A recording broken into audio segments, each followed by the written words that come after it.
दोस्तों नमस्कार। अमेरिकी राष्ट्रपति डोनाल्ड ट्रंप से यह सवाल किया गया कि यह युद्ध खत्म कब होगा।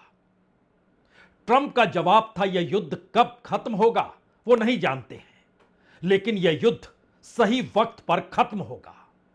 और यह सही वक्त क्या होगा, शायद इसे अब कोई नहीं जानता है, क्योंकि युद्ध सिर्फ मिसाइल, पनडुब्बी या ड्रोन के आश्रय लड़ा तो जाता है, लेकिन जीता नहीं जाता है।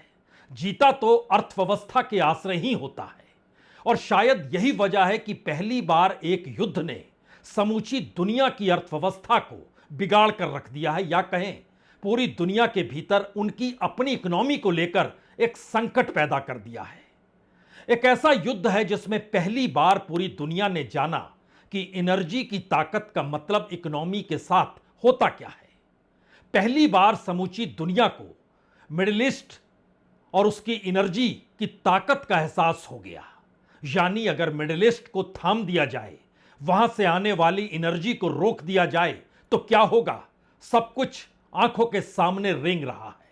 और शायद इसीलिए अमेरिका ने कल रात उस जगह पर हमला किया जो कि ईरान का एक वैसा द्वीप है जहां से खुद ईरान का 90% तेल दुनिया के अलग अलग देशों में जाता और खास तौर से चीन में जाता है। उस पूरे द्वीप पर जिस तरीके से हमला किया गया, उसके बाद यह सवाल भी उठा, क्या अब अमेरिका उस आइलैंड पर कब्जा करने की सोच रहा है। वहां पर जितनी बड़ी तादाद में वह युद्धपोत बेच रहा है और अब वो जापान के भी युद्धपोतों को उस दिशा में मोड़ना चाहता है। ये सारे सवाल उस युद्ध को लेकर हैं जो हथियारों के आश्रय लड़े जाते हैं। लेकिन अगर होर्मुज़ रूट पर ईरान का कब्जा बरकरार रहा और युद्ध के बाद की परिस्थितियों में भी, जिसको लेकर ईरान के नए सुप्रीम लीडर कह चुके हैं अब यहां से जहाजों की आवाजाही हमारी निगरानी में ही होगी, यानी हमारी इजाजत के बगैर हो नहीं सकती है, तो क्या दुनिया की पूरी इकोनॉमी उस एनर्जी को लेकर और मिडिल ईस्ट से आने वाले कच्चे तेल और गैस को लेकर नए विकल्पों को देखेगी? यह सवाल तो बहुत दूर की गोटी है। नया सवाल तो यह है कि अब ईरान कहने लगा है कि दरअसल जो भी डॉलर के जरिए खरीद फरोख्त एनर्जी की नहीं करेगा, यानी कच्चे तेल और गैस की नहीं करेगा, उसके जहाजों के आवागमन यानी होर्मुज़ रूट से उस जहाज को वह उस देश को इजाजत दे देगा कि वह अपने जहाज को वहां से ले जाए। यानी डॉलर के आश्रय अमेरिका की पहचान और उसकी ताकत पूरी दुनिया में है। और ध्यान दीजिए, अक्टूबर 2024 की बैठक में जब ब्रिक्स में पहली बार ब्राजील के राष्ट्रपति लूला ने यह सवाल खड़ा किया, जिस पर चीन के शी जिनपिंग और रूस के पुतिन ने मोहर भी लगाई, हां, एक अल्टरनेटिव इकोनॉमी ब्रिक्स देशों को खड़ी करनी चाहिए, क्योंकि ब्रिक्स देशों की कतार बढ़ रही है। अगर ये आपस में व्यापार करें, आपस में व्यापार के आश्रय अपनी एक पैरेलल इकोनॉमी के लिए एक पैरेलल करेंसी का जिक्र कर दें, उस करेंसी के आश्रय ब्रिक्स देश आपस में एक दूसरे देश के साथ व्यापार करें, तो एक झटके में डॉलर की ताकत या डॉलर पर निर्भरता ब्रिक्स देशों की खत्म हो जाएगी। यह सवाल उठा जरूर था, लेकिन जैसे ही ट्रंप राष्ट्रपति बने, उन्होंने सबसे पहले चेतावनी ब्रिक्स को यह कहकर ही दी, खबरदार, आप किसी भी हालत में अल्टरनेटिव करेंसी की सोचिएगा भी नहीं। और उसके बाद से हर देश ने चुप्पी थाम ली। हालांकि कई मौकों पर ब्राजील के राष्ट्रपति लूला ने जिक्र जरूर किया। और इस बार इस युद्ध से पहले जब भारत ब्रिक्स की इस बरस अगुवाई कर रहा है, तो आरबीआई ने एक एजेंडा भी सरकार को थमाया कि कम से कम वह ब्रिक्स देशों की आपसी व्यापार को लेकर एक डिजिटल इकोनॉमी का जिक्र जरूर कर दे। हालांकि यह अभी पब्लिक में आया नहीं, या क्या दुनिया के दूसरे देशों के सामने आया नहीं, क्योंकि ब्रिक्स की 2026 में इस बरस कोई बैठक हुई नहीं है जिसकी अगुवाई भारत कर रहा है। और अगर उस दौर में चले जाइएगा तो भारत सबसे पहले था जिसने कहा था, ठीक कहते हैं, डॉलर में ही हम व्यापार करेंगे, ब्रिक्स की दूसरी करेंसी पर तो भारत की कोई सहमति है नहीं। यह बात आई गई, मान ली गई। लेकिन नई परिस्थिति में अब ईरान ने कहा है जो भी देश चीन की करेंसी युआन के जरिए बिजनेस करेगा, यानी तेल की खरीद फरोख्त अगर वह चीन की करेंसी युआन के जरिए करेगा और डॉलर के जरिए नहीं करेगा, तो फिर उसके जहाजों को गुजरने दिया जाएगा। और इतना ही नहीं, ईरान ने कहा जो देश अगर युआन को मान रहा है तो इन सब के बीच ब्रिक्स देशों को इसकी रियायत भी मिलेगी। ब्रिक्स का मतलब सिर्फ 5 देश नहीं है, यानी ब्राजील, रशिया, इंडिया, चाइना और साउथ अफ्रीका। जी नहीं, इस ब्रिक्स देशों में बड़े देश कई कतार में हैं और कुछ शामिल भी हो गए। उसमें ईरान भी है, उसमें इजिप्ट भी है, उसमें इथोपिया भी है, उसमें यूनाइटेड अरब अमीरात यानी मिडिल ईस्ट के वह देश भी हैं जिन देशों पर ईरान वहां पर अमेरिकी बेस को लेकर हमले कर रहे हैं। इंडोनेशिया भी सदस्य बन चुका है। यानी इन देशों, ब्रिक्स देशों की कतार को अगर समझें और अगर सभी ने डॉलर से हटकर बिजनेस करना शुरू कर दिया तो क्या होगा? क्योंकि पेट्रो डॉलर की शुरुआत 1974 में हुई थी, जब सऊदी अरब ने तय किया था कि अमेरिका सऊदी अरब को सुरक्षा देगा या कहीं मिडिल ईस्ट में सुरक्षा देगा, तो उसकी एवज में वो डॉलर में अपने तेल को बेचेंगे और तभी से पेट्रो डॉलर की शुरुआत हो गई। यानी 52 साल बीत गए। इन 52 वर्षों में पहली बार ब्रिक्स के भीतर 2024 में अल्टरनेटिव करेंसी का सवाल उठा, जो ट्रंप ने आने के बाद जिस तरीके की धमकी दी, उसके बाद सब कुछ ठप पड़ गया। अब पहली बार ईरान कह रहा है ब्रिक्स देशों को इसमें रियायत भी मिलेगी। इसके मतलब मायने क्या है? क्या वाकई यह संभव है? एक ही प्रोडक्ट है, वो 2 करेंसी पर दुनिया के भीतर चला जाए? एक ही प्रोडक्ट है, उसकी 2 कीमतें अलग अलग हो, युआन में अलग और डॉलर में अलग? एक ही प्रोडक्ट है और उसको लेकर ब्रिक्स देशों को रियायत हो और बाकी दुनिया के देशों की आवाजाही होमर्ज रूट से तभी हो जब वो युआन करेंसी में तेल को खरीदें और बेचे भी। क्या मिडिल ईस्ट इस पर सहमति जता पाएगा? और मिडिल ईस्ट के देशों के सामने भी यह सवाल है। शायद इसीलिए 1974 में जब सऊदी अरब ने ऑयल डॉलर में बेचने पर रजामंदी दी थी तो बहुत साफ तौर पर कहा था प्रोटेक्शन यानी सुरक्षा की जरूरत है। पहली बार वो सुरक्षा में सेंध ईरान के हमलों से लग गई। और यह सवाल दुनिया भर के भीतर अब बड़ा हो गया कि अगर सेंट्रल बैंक जो डॉलर रिजर्व रखते हैं कि एनर्जी के क्षेत्र में या किसी भी आवाजाही को लेकर वो डॉलर से जो पूरा धंधा बिजनेस करते हैं, अगर वो रुक जाए तो दुनिया का कोई भी सेंट्रल बैंक, यहां तक कि भारत के भीतर रिजर्व बैंक भी जो लगभग अपने वर्ल्ड करेंसी के भीतर सबसे ज्यादा डॉलर को ही रिजर्व रखे हुए है, वो एक झटके में गायब हो जाएगा। यानी डॉलर के सामने चुनौती क्या चीन देकर खड़ा हो सकता है? यह सवाल एक झटके में तब बड़ा हो गया जब वर्ल्ड इकोनॉमी पर सीधा असर इस होमर्ज रूट का पड़ने लगा। और पिछले बरस यानी 2025 में सिर्फ होमर रोज के जरिए अगर डॉलर के हिसाब से समझे तो कितना बड़ा बिजनेस हुआ, तो यह तकरीबन 600 बिलियन डॉलर का हुआ, यानी 55.47 लाख करोड़। इतना बड़ा बिजनेस डॉलर के भीतर हुआ तो जाहिर है बिना डॉलर के दुनिया चल नहीं सकती है। और पेट्रो डॉलर इसको तो कोई सेंध लगा नहीं सकता है। लेकिन ईरान ने एक चुनौती खड़ी की है, तो क्या बात यहीं पर रुक जाती है? ध्यान दीजिए, चीन और ईरान इस दौर में युआन के जरिए ही आपस में डील करते हैं या फिर बार्टर सिस्टम है, लेकिन वह स्विफ्ट पे नहीं जाते हैं जो अमेरिकन सिस्टम स्विफ्ट का है, जिसके जरिए बैंक के जरिए बैंक में पैसा ट्रांसफर होता है, बल्कि वो चीन के किप्स के जरिए होता है। और इस दौर में परखना शुरू करेंगे तो सिर्फ ईरान और चीन के बीच में जो पेट्रो डॉलर के एवज में युआन पेट्रो आकर खड़ा हो गया, वो 175 ट्रिलियन युआन करेंसी इस दौर में मूव की है ईरान और चीन के बीच में। यानी अगर इसको डॉलर में कन्वर्ट करें तो तकरीबन 25 ट्रिलियन डॉलर, 175 ट्रिलियन युआन। यह स्थिति 2025 की है। और युद्ध जब से शुरू हुआ है उस समय से भी परिस्थिति में लाइए तो जो रेवोल्यूशनरी गार्ड हैं, उनके प्रोटेक्शन में जो जहाज होर्मुज रूट से गुजरे वो तकरीबन 12 से 17 मिलियन बैरल जो मूवमेंट हुआ है, वो पूरा पेमेंट जो चीन के पास गया है वो युआन से ही हुआ है।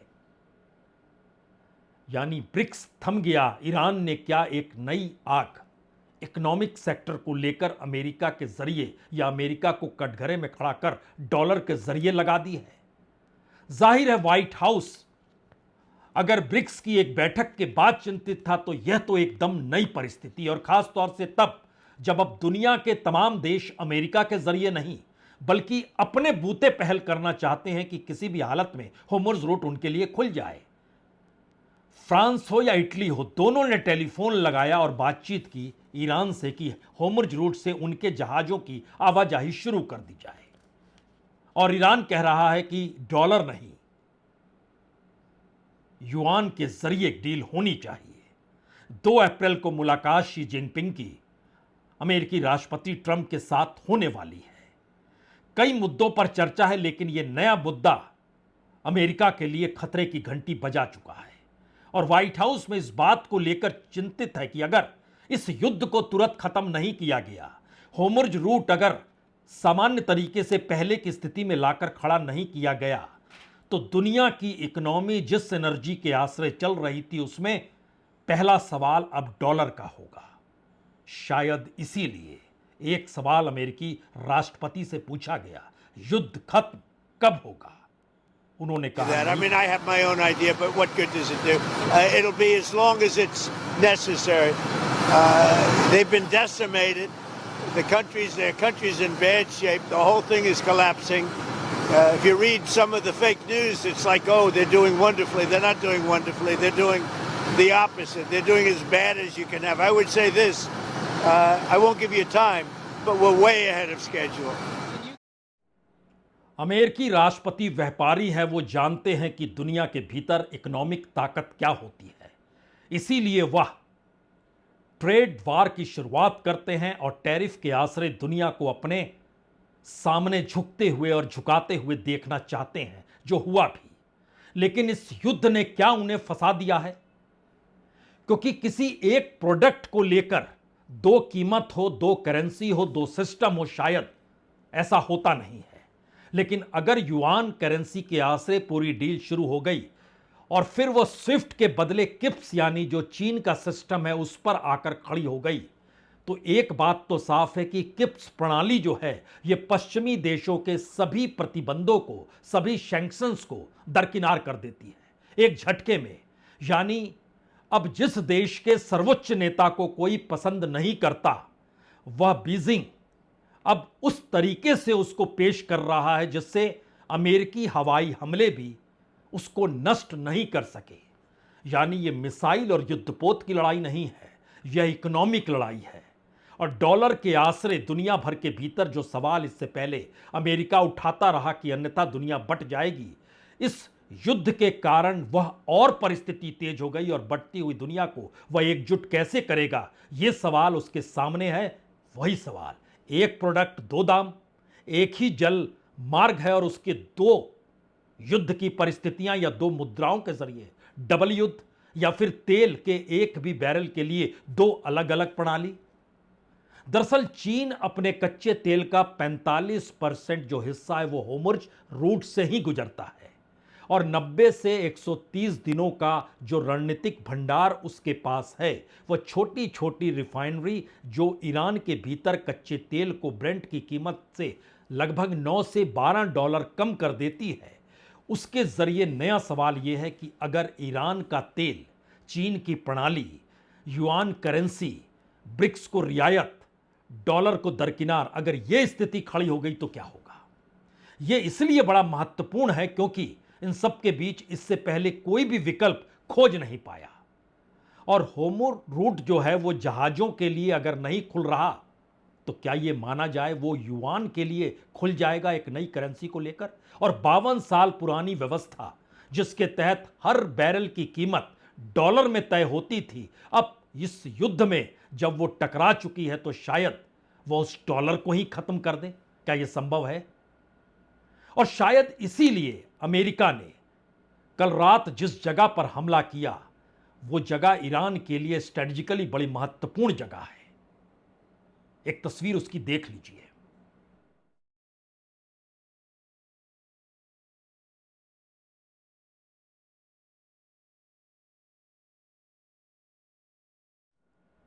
यह ईरान का खार्ग आइलैंड है जहां पे कल रात हमला किया गया।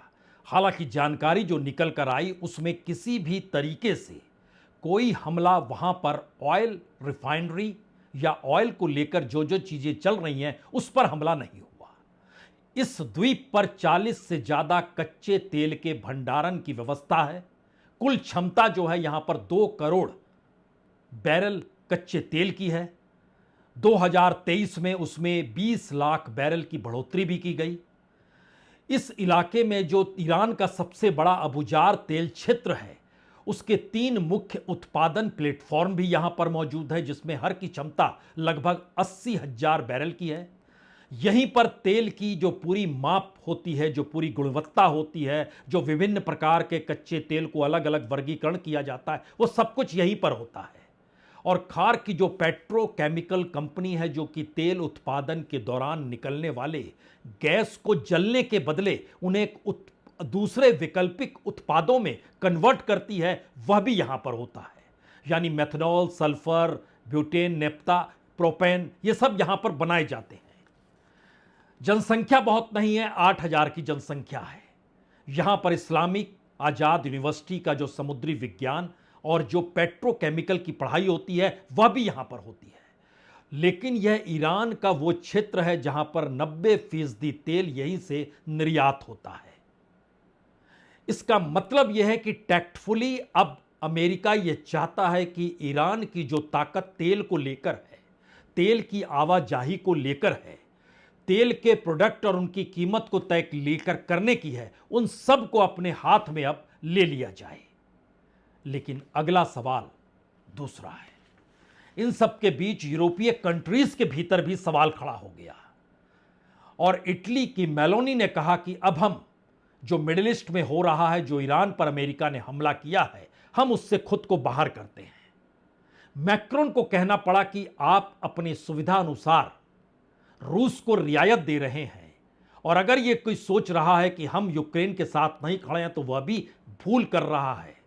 यानी फ्रांस और इटली दोनों के नेता इस पूरे युद्ध के वातावरण में उस वक्त एक पैरेलल लकीर खींचना चाह रहे हैं जिस वक्त ईरान पैरेलल करेंसी का जिक्र कर रहा है, रशिया और चाइना साथ खड़े हैं, ब्रिक्स देश एकजुट हो जाए इसका इंतजार ईरान कर रहा है, जिसका जिक्र उन्होंने प्रधानमंत्री मोदी और होम मिनिस्टर जयशंकर के साथ बातचीत में ब्रिक्स को लेकर कहा, एक बयान तो जारी कीजिए।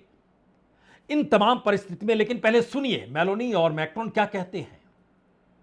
Diventano sempre più spaventose e si moltiplicano gli interventi unilaterali condotti fuori dal perimetro del diritto internazionale, che dobbiamo collocare anche l'intervento americano e israeliano contro il regime iraniano.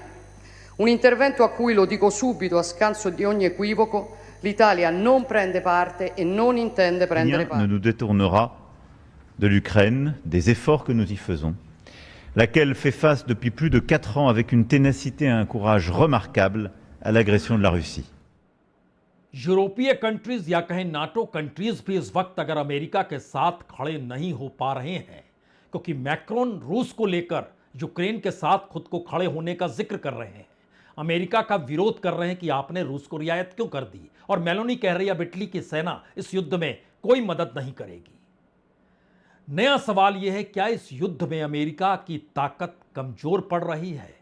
और करेंसी ने नया सवाल खड़ा कर दिया है।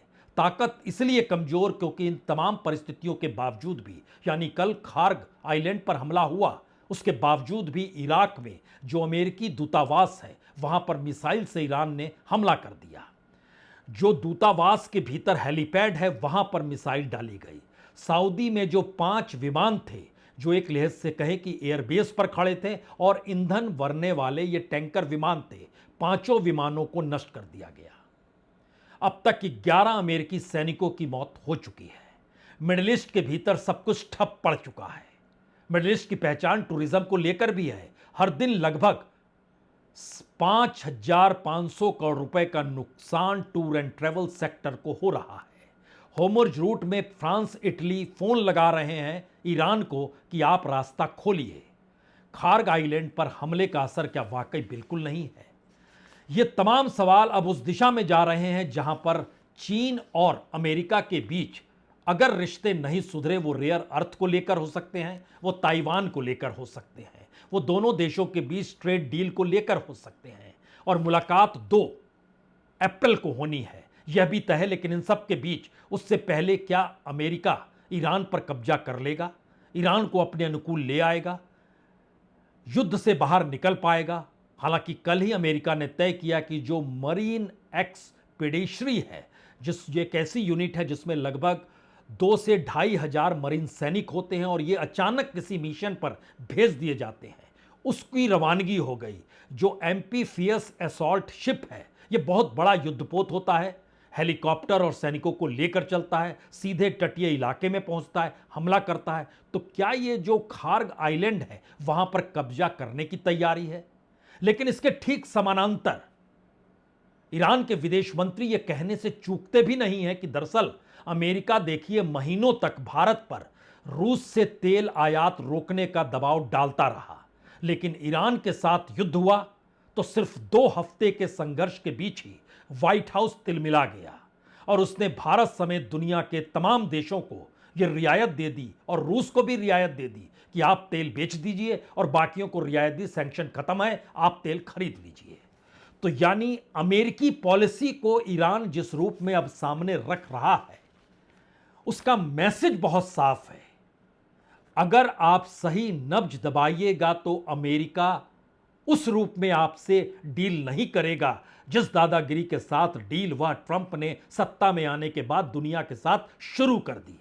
इसीलिए एक अल्टरनेटिव करेंसी का जिक्र ईरान ने पहली बार किया है और व्हाइट हाउस में इस बात को लेकर अब चिंतन है। अगर वाकई किसी देश ने युआन करेंसी को लेकर डील कर ली और अपने जहाज को वहां से निकलवा लिया तो पूरी दुनिया के भीतर मैसेज क्या जाएगा, और पेट्रो डॉलर जो 1974 में खड़ा हुआ वो भरभरा कर गिरेगा तो फिर अमेरिकी करेंसी टिकेगी कहां? यह सवाल इस वक्त बड़ा हो चुका है। बहुत बहुत शुक्रिया, बहुत बहुत शुक्रिया।